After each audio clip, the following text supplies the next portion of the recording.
Hello, bienvenue dans le journal intime du succès. Je suis Mavic Bright, Mindset et Success Coach, mère de famille nombreuse, chef d'entreprise.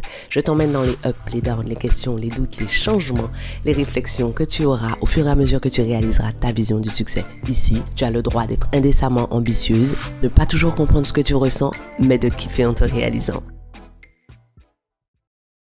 Hello! Hello! Merci d'avoir accepté d'être dans cet audio secret. Je Euh, suis honorée. Merci de m'avoir invitée. alors, le mindset pour progresser en souplesse. Avant qu'on aille vraiment sur ce mindset idéal, entre guillemets idéal, je trouve que c'est intéressant de définir avant c'est quoi le mindset et puis la souplesse aussi, c'est quoi en fait au final.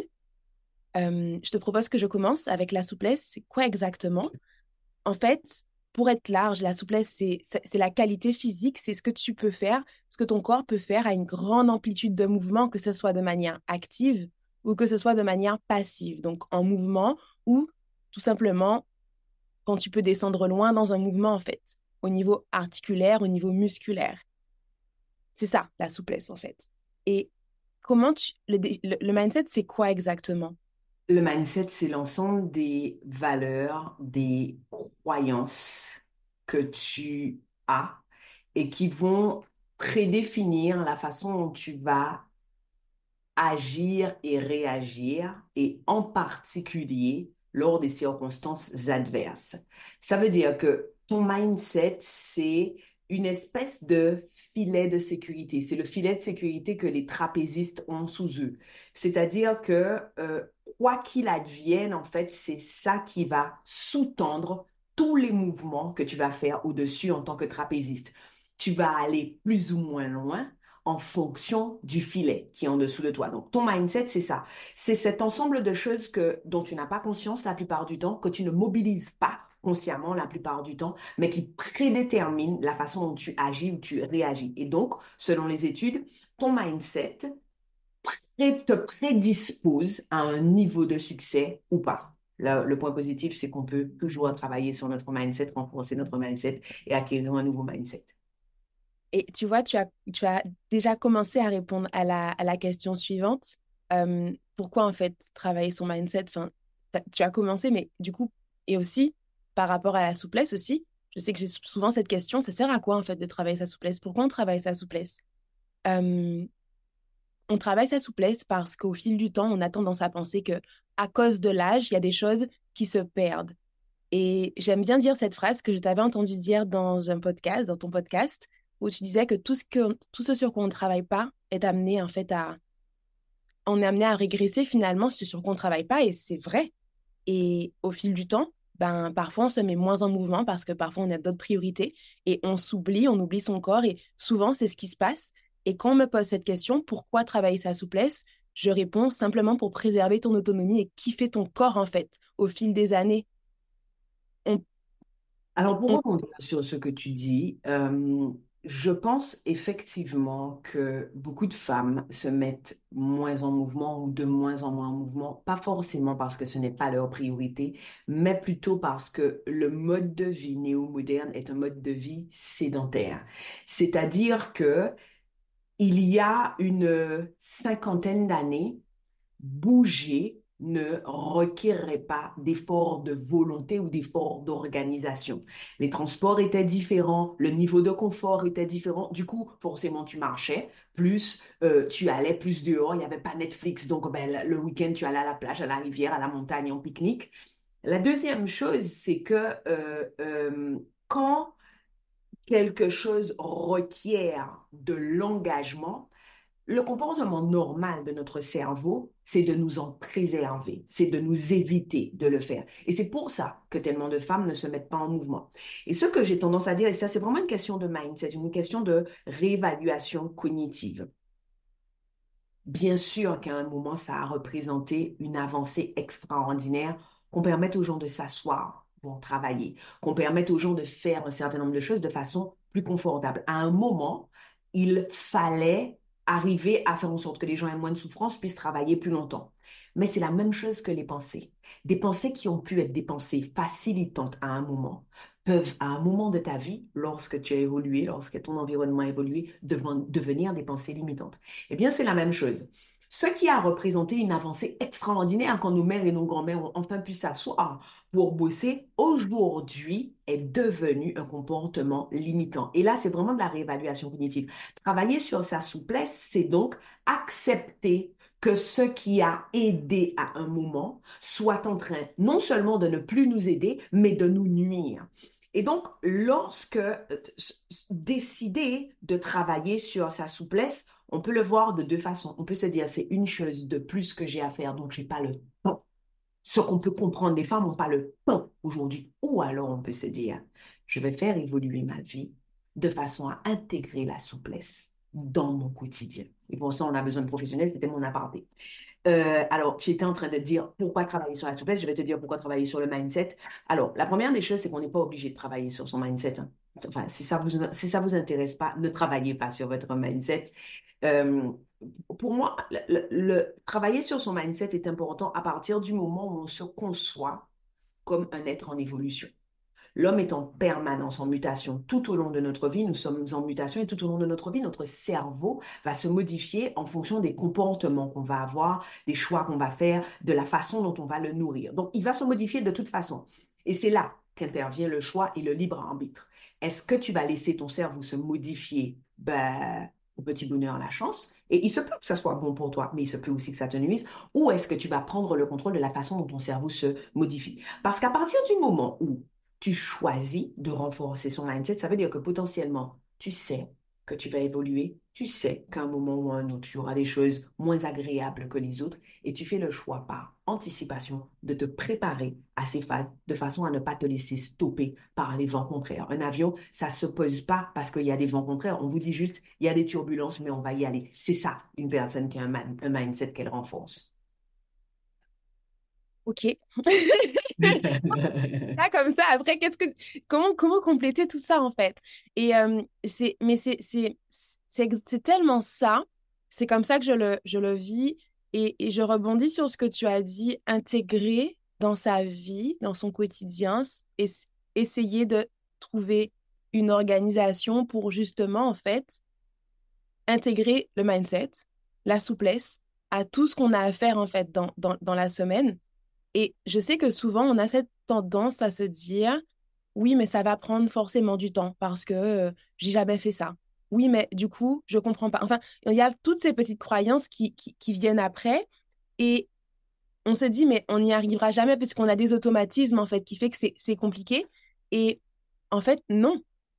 C'est sûr que chaque personne a son propre chemin et on a tendance à regarder l'autre, en fait, en disant, ah, mais regarde, elle arrive mieux à surmonter certains défis. Mais en fait, déjà, ce qu'on voit, c'est pas forcément la réalité, c'est notre interprétation de ce qui se passe. Et ensuite, il n'y a pas de défi ou de, comment dire, d'évolution. Je ne sais pas comment exprimer ma pensée, mais ce que je veux dire par là, c'est que on pense souvent que ça sera très compliqué et que ça va prendre beaucoup de temps. Tout, le mindset, la souplesse, alors que parfois, on a juste besoin de faire déjà un premier pas, un deuxième pas, et de ressentir, en fait, de voir comment on se sent pour, en fait,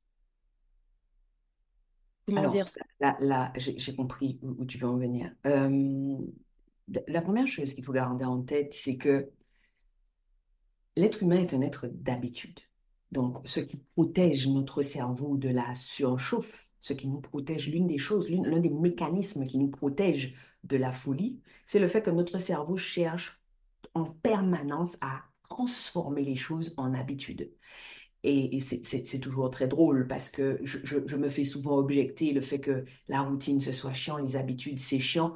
Enfin, même si tu n'as pas des habitudes conscientes sur lesquelles tu as travaillé, inquiète pas. Tu as des habitudes et ton cerveau refait encore et encore la même chose. Même le fait de te répéter, je n'ai pas d'habitude, est une habitude. Et donc, et en faisant ça, le cerveau va économiser du glucose, va économiser en fait cette ressource précieuse qui lui permet de fonctionner. Et il a raison de faire ça. Parce qu'à certains moments de notre journée, on a besoin de ce glucose parce qu'on doit faire un choix, parce qu'on est face à un challenge, parce qu'on doit prendre une décision, etc. Et donc, le sentiment que les habitudes donnent à notre cerveau, c'est un sentiment de sécurité qui est lié à l'anticipation. Je sais ce qui va se passer, alors je suis parfaitement sereine, même quand ce qui se passe n'est pas quelque chose que j'aime. Par exemple, certaines mamans savent que tous les matins, il y a des pétages de câbles de leurs enfants chez elles. Le cerveau n'aime pas, elle n'aime pas émotionnellement. Par contre, tout le monde est serein parce qu'on sait qu'il va y avoir un pétage de câble. Donc, le cerveau sait exactement à quoi s'attendre. Là, il est 7h05, ils vont être en retard dans la salle de bain ou ils vont être en train de se chamailler. Je vais ouvrir la porte, je vais me mettre à hurler, ils vont se mettre à pleurer, après ils vont s'apaiser, etc. Donc, je sais ce qui va se passer.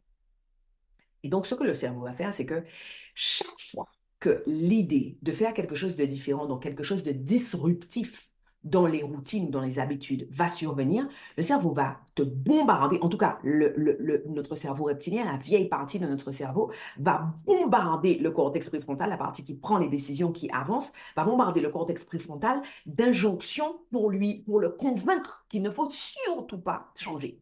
Tout ça pour vous dire que vous pouvez vous apaiser. Quand vous pensez à faire du stretching et que vous vous dites, ça va pas tenir dans ma journée, je suis pas assez souple, je n'ai pas le temps, ça va pas marcher pour moi, je saurai pas comment faire, je vais pas progresser, je n'ai pas le corps de rêve, tout ça est normal. Quand votre cerveau fait ça, dites-lui juste merci de faire ça. En revanche, vous n'êtes pas que cette partie de votre cerveau.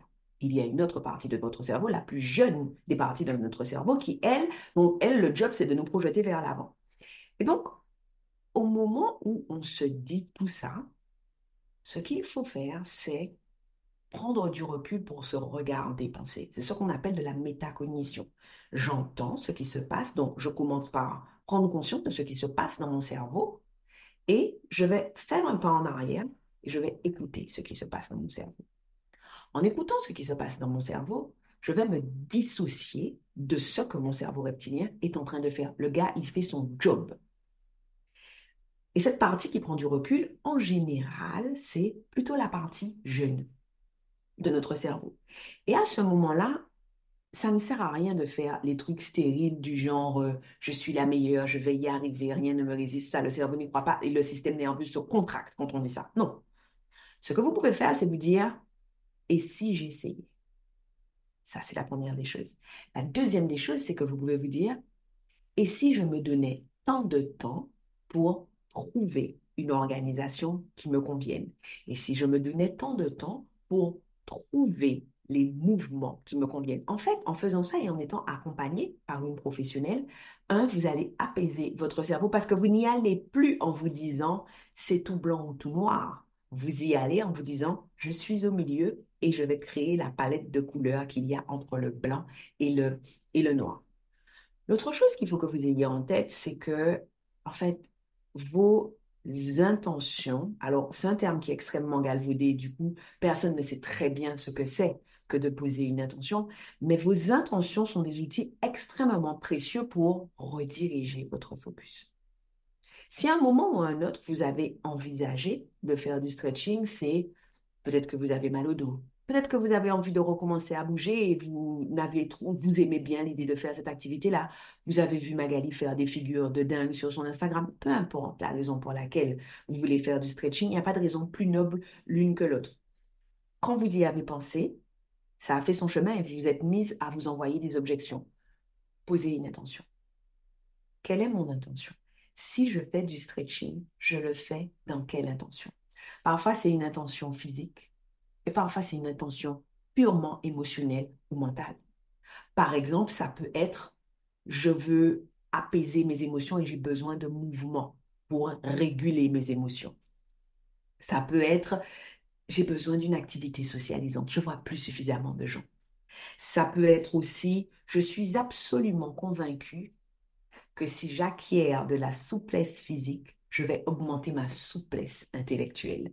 Ce qui est vrai, une compétence acquise dans un domaine peut être dupliquée dans n'importe quel autre domaine. Mais à partir du moment où vous avez posé votre intention, affronter les obstacles et les objections devient beaucoup plus simple.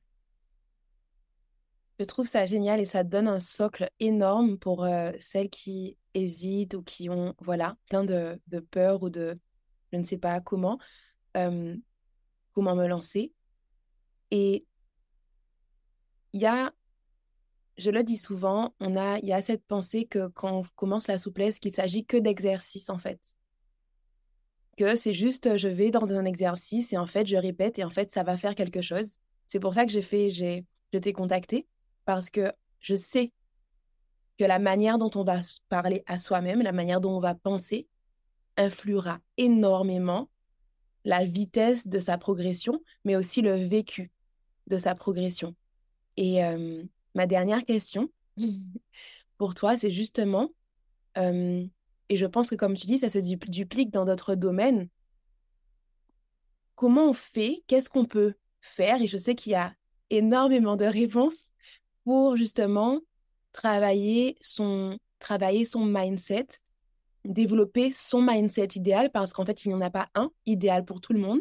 Il évolue aussi, je pense, au fil du temps, mais comment on fait justement pour le travailler et le développer dans une activité sportive, en fait, quelle qu'elle soit, en fait. Et du coup, en souplesse, la première chose en général que je donne comme outil à mes élèves, c'est de se concentrer sur les faits, c'est-à-dire elles sont là elles ont posé une intention, elles ont posé une demande. Parfois, c'est les maux de dos, parfois, c'est une figure, parfois, c'est les émotions. Et l'idée, c'est d'être assez smart. Alors, c'est un des éléments que je donne souvent et en fait, pouvoir analyser, c'est-à-dire que de vraiment avoir des indicateurs précis parce que bien souvent, quand on fait les choses, on n'a pas l'impression d'aller assez vite ou on se dit, je ne sais pas où j'en suis. Et si on n'a rien finalement pour mesurer, ben, on a, on se dit tout le temps que c'est pas assez. Et je sais que je donne souvent cet élément de reste factuel en fait. Il se passe quoi aujourd'hui pour toi? Pourquoi aujourd'hui cet entraînement, tu as l'impression qu'il n'est pas efficace? Ok, t'as dormi que 3 heures. Du coup, c'est, enfin, regardez les faits en fait. C'est un des éléments que je donne, mais est-ce que tu aurais justement d'autres voilà, pour Alors, il y a renforcer. plusieurs choses. La première des choses, c'est qu'en créole guadeloupéen, non, je crois que c'est du créole martiniquais. Il y a une expression qui dit c'est l'esprit quoi, qui met quoi. Et en fait, on ne se rend pas compte de ce que une activité comme le stretching peut faire sur la confiance en soi, l'estime de soi et le mindset. C'est-à-dire qu'il y a une espèce de cercle virtueux, pardon, entre une activité physique et votre mindset. Donc, votre mindset va vous permettre d'aller plus loin, mais le fait d'aller plus loin dans l'activité physique va vous permettre de renforcer votre mindset. Et donc, c'est l'esprit corps qui met le corps veut dire, c'est ton cerveau qui gère ton corps, en fait. C'est ton cerveau qui va dire à ton corps, aujourd'hui on fait, aujourd'hui on va là, maintenant on peut continuer, c'est pas grave d'avoir mal pour l'instant, on y va. Et donc, ce qu'il y a de très mécanique à l'intérieur du stretching, c'est que ben, l'idée même d'étirer quelque chose, eh ben, ça veut dire qu'à un instant T, je te prends à une longueur musculaire ou ligamentaire de L et je t'emmène à L+1 ou à L+2.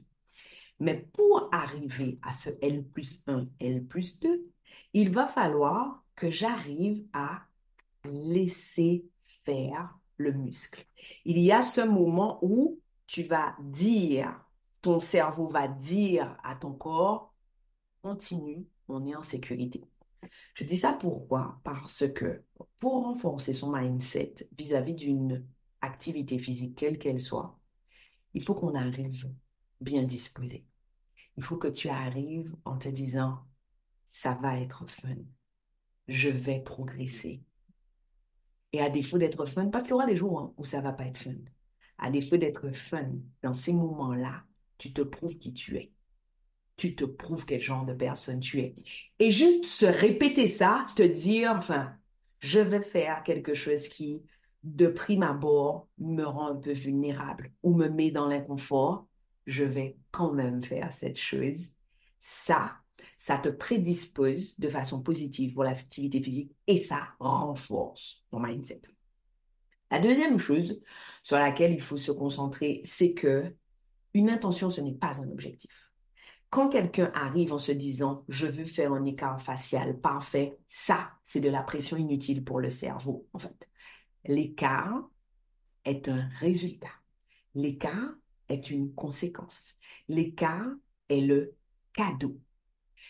Quand nous concentrons notre focus sur je veux faire un grand écart facial, en fait, la seule chose qu'on fait, c'est à chaque session de se dire pourquoi on n'est pas en train de travailler sur les écarts et merde, je ne suis pas encore là où je voudrais être. Alors que si l'intention c'est je veux gagner tant en souplesse, mesurer, je veux gagner une amplitude de 10 centimètres. Mais les 10 centimètres, tu peux les gagner effectivement sur tes jambes, tu peux les gagner sur tes bras, sur ton dos, enfin, peu importe. Une intention, ce n'est pas un objectif. Et donc, la deuxième astuce, c'est de se concentrer sur la progression. Je vais aller plus loin que ce que tu disais. Mesurer sa progression est quelque chose de mécanique. Aujourd'hui, c'est ma première semaine de stretching. Je vais me prendre en photo pendant que je fais telle figure. Et la semaine prochaine, j'aurai de nouveau une routine d'eau. Je vais de nouveau me prendre en photo. Et en faisant ça, semaine après semaine après semaine, ce que tes yeux ne voient pas dans l'instant, ils ne peuvent pas ne pas le voir quand tu as des photos juxtaposées. Mais ça peut être une photo, ça peut être un habit que tu mets, ou ça peut, enfin, peu importe, en fait, ou ça peut être le temps que tu vas tenir en faisant ci ou ça. Traquez votre progression. Parce qu'en fait, en traquant sa progression, chaque nouvelle session devient une raison de se réjouir, d'être excité comme une puce. La troisième façon, ma troisième astuce est de créer un environnement propice à l'épanouissement. Pendant très longtemps, on a cru que les gens qui s'achetaient de jolies tenues de sport, c'était des gens complètement cons qui voulaient faire les beaux. Pas du tout. Pas du tout. Ce sont des gens qui parfois galèrent avec une position ou une activité et qui se disent, mais si au moins je suis en flic, c'est déjà ça de gagner. Pareil, la personne qui a la jolie gourde qui va bien, la jolie serviette qui va bien, le joli tapis. Alors, je vous prends ces exemples-là parce que pour moi, le beau est une valeur, mais pour vous, ce sera probablement une autre valeur. Créez un environnement dans lequel vous avez envie de pratiquer votre activité. Comme ça, vous allez créer de l'anticipation dans votre cerveau et votre cerveau sera excité comme une puce à l'idée de pratiquer votre activité. Voilà les 3 choses les plus simples. Je trouve que c'est déjà, enfin, c'est vraiment très bien. Et c'est tellement ça, en fait, complètement pour les tenues. Ça motive, tu es déjà dans une autre énergie, mais comme on dit, c'est la valeur. On aime bien les belles choses. Moi aussi, j'adore ça. Je crois on a fait le tour. Je t'ai posé toutes les questions. Croyez en vous, en fait. On pense souvent qu'on peut pas faire certaines choses, mais en fait, juste donnez-vous la possibilité, en fait, de réussir et de progresser dans quelque chose qui vous fait kiffer, en fait, tout simplement. Si c'est quelque chose qui vous parle, et ben en fait, essayez et allez justement essayer avec ce mindset et développer votre mindset idéal en souplesse. Merci, ma Big Bright. Avec grand plaisir. À bientôt. À bientôt. J'y crois pas, c'est déjà terminé, on se laisse là. Merci de m'avoir accordé votre temps. Pensez à vous abonner à ce podcast et à me laisser une revue. Et au cas où vous vous demanderiez quel intérêt vous auriez à vous abonner à ce podcast et à laisser une revue, en plus du fait que vous seriez toujours notifié de l'arrivée de nouveaux épisodes, si vous vous abonnez, ce podcast aura de plus en plus de succès. Et s'il a de plus en plus de succès, ce que les ambitieuses comme vous et moi pensons sera de plus en plus répandu. Et si c'est de plus en plus répandu, on va créer un monde de femmes puissantes. Rêvons ensemble d'un monde dans lequel le succès des femmes est normalisé. Un monde dans lequel aucune ne prend ombrage de la puissance de l'autre. Voilà à quoi ça servirait que vous vous abonniez et que vous laissiez une revue. Je serais contente de vous voir sur mon Instagram. D'ici là, à bientôt au prochain épisode.